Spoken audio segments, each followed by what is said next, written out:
Here is my work in 2018 and here is my work in 2024. These two images are about 7 years apart. I'm going to be telling you guys 7 key things that transform my photography, so you can just copy me and do the same for yourself. While I talk about each point, I'm also going to be going through the older photos I've taken, like in the early years of like 2017, 2018, as well as my most recent photos to talk about each point and how they help me improve. The first tip is pick a lens and stick to it.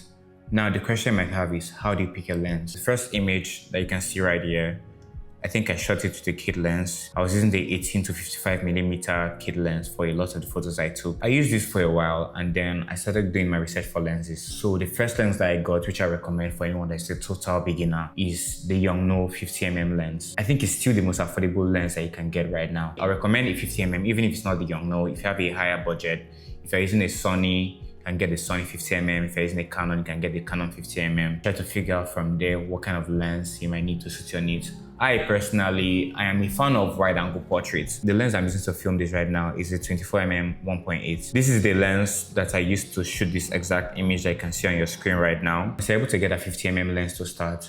Over time, you start figuring out what you prefer. A lot of photographers will swear by a 24mm to 70mm lens. This lens can work for almost any use case scenario. It's literally one of the best things I can get for yourself. The next tip I have for you guys is the fact that angles are everything. From how close you are to how far you are, it can make a huge difference in your photos. Especially if you're not shooting film, you can shoot as many photos as you like during a single photo shoot. So one thing I recommend you guys do is, when you're taking a photo, walk one step closer and then take a photo. Walk one step closer, take a photo, and then do a 360 around the person they're taking photos of. If you're taking portraits, I think this could also apply to landscape as well. If you're taking pictures of building, you should get closer to your subject, find another angle, like walk around. Making this a habit will give you the natural instinct to want to create more interesting images. A lot of the models I've shot with know that I can do the most craziest things to get the photo I want, even if it means climbing on top of a building to try to find a new angle. I can do that just because I feel like an image could look extremely basic if you're just shooting it straight on,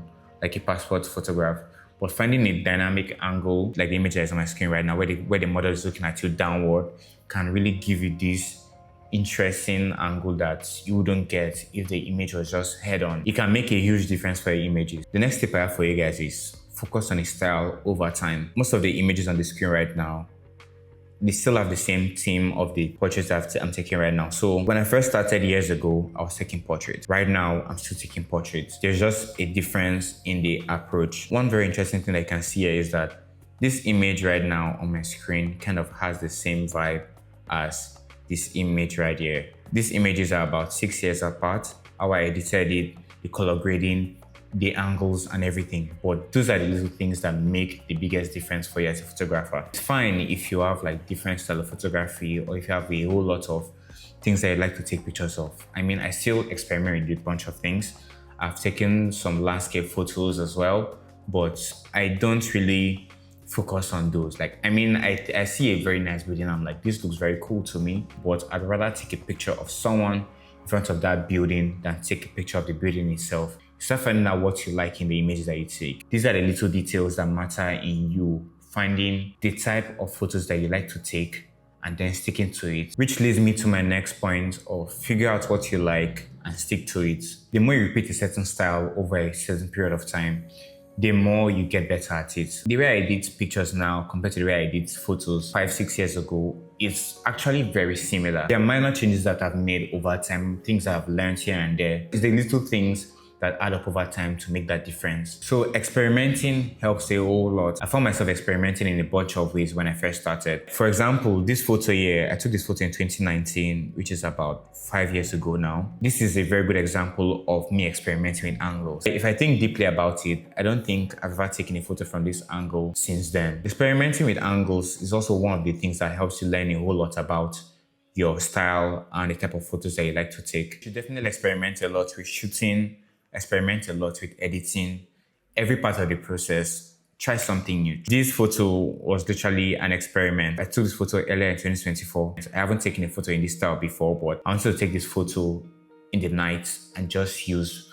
very colorful lights to give it a certain aesthetic. And I was very pleased with how it came out. And this is a style that I'm definitely going to be recreating in the future too. So if you go through my entire portfolio, you find out that I'm doing a whole lot of things here and there, but there's still a certain level of consistency in the style at the same time.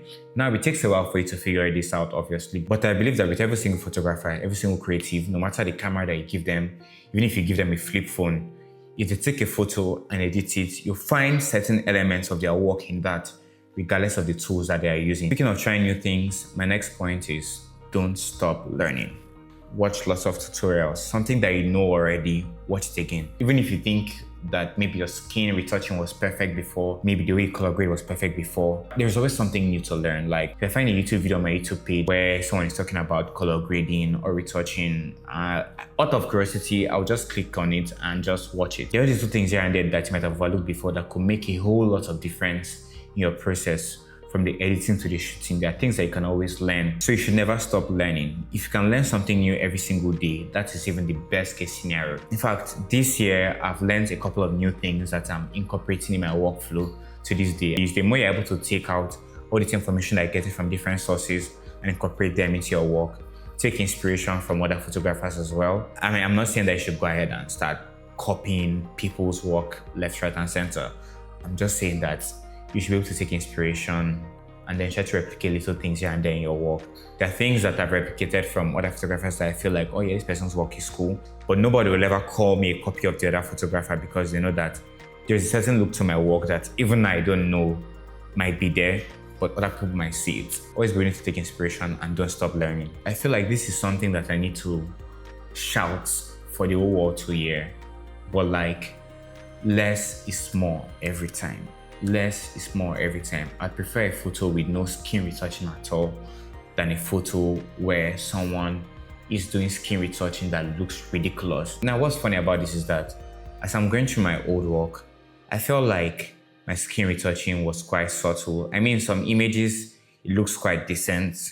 It's not bad, but I feel like there are certain things that I did then that I wouldn't do now. Or my approach to it now might be a whole lot different. I feel like if there's one thing that has aged well over time for me, it's definitely my color grading. I feel like that has aged well. I've always been big on not doing too much, not making my work oversaturated.